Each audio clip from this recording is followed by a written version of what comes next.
Okay, Andy, you're here in Toronto. You've obviously played already in LA, but how are you feeling at the moment? Yeah, I feel good. I took a couple of weeks off after Wimbledon and then trained for a week in Miami before LA and then came down here and yeah, I feel good. Played 4 matches in LA, which was nice and yeah, looking forward to the tournament. Yeah, how do you feel? You played in LA, got to the final, but you didn't. You lost to Querrey, who you'd never lost to before.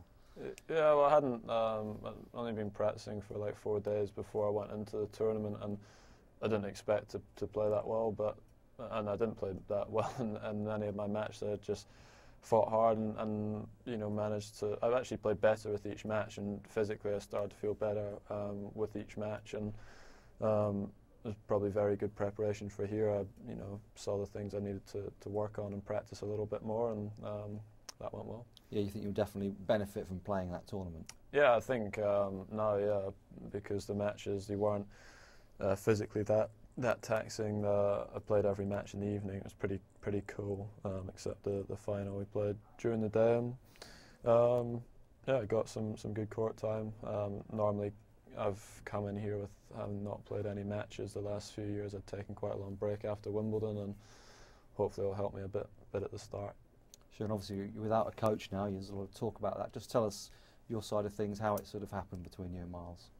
Well, yeah, I don't want to go into too much detail, but we met over in Miami. We were just about to start the training block with Alex there, and we sat down, had a chat, and yeah, didn't see eye to eye on a few things, and thought the best thing to do was to move on while we were still ahead. We were getting on well, and just to leave on good terms was nice, which isn't always the case with those sort of things. And yeah, now I'm going to take it pretty slowly before deciding on what I'm going to do with the new coach, because it's a big decision.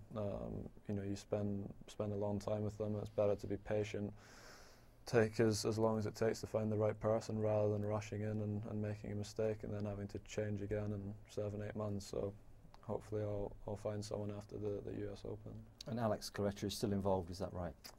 Yeah, I haven't actually decided yet. It's obviously it's a bit it's a different situation than with Miles. But yeah, I'm not going to be using the next couple of weeks. But I'm sure I'll sit down and have a chat with him. But there's a lot of things that need to work right for Alex's role to work properly, and I'll sit down and speak to him after the US Open.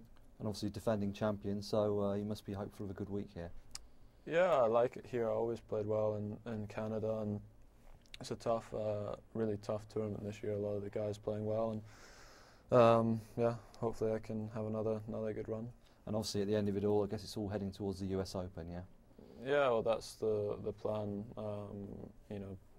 Trying to get as many matches as possible, and yeah, just get yourself ready for the US Open at the end of it is key, and that's something that this year I've done well. I've gone into the Grand Slams, feeling physically good, and obviously had two good runs at the Australian Open and at Wimbledon, and hopefully I can have an even better one at the US Open.